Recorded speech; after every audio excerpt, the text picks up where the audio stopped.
In the political science and superstition of St. Lucia, Babonneau is one of the keys to success.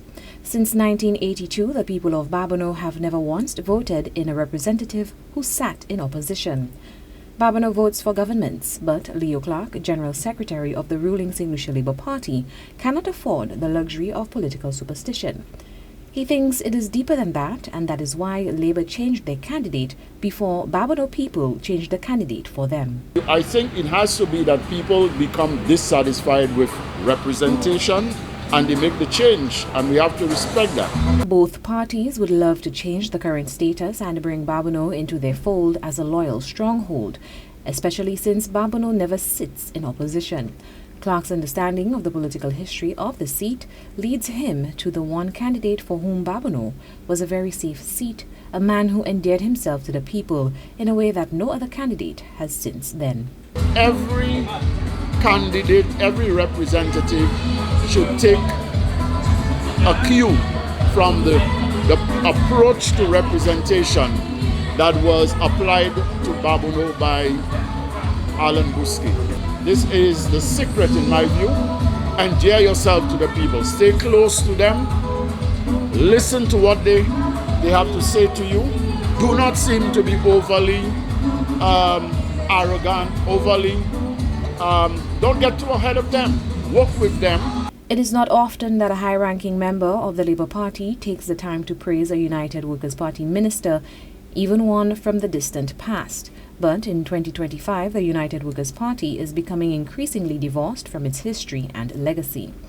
This leaves an opening for Labour to claim that legacy, especially since many founders of the United Workers' Party were either Labourites or independents like the JMD and Alan Bousquet. Clarke, as a political strategist, may be making the most of the opportunity to attract old Comptonites who remember and long for the good old days of wise political leadership. I have great admiration, I must say. I've never supported UWP, but I studied the representation of an Alan Bousquet, and I think it's a good model.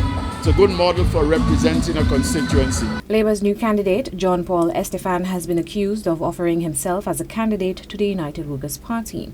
He is also the brother of two prominent figures in the party's last government, Minister Edmund Estefan and House Speaker Andy Daniel. In some ways, he mirrors the path of many of the founders of the UWP who started in one party before becoming successful in another. Clarke hopes that if Estefan wins the coming election, he will continue to mirror the political path of Alan Bousquet.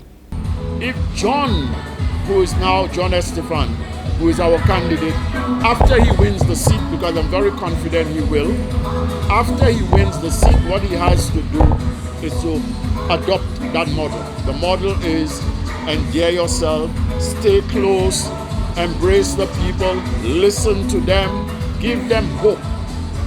Even when you cannot provide all that they want to, but always seem to be interested.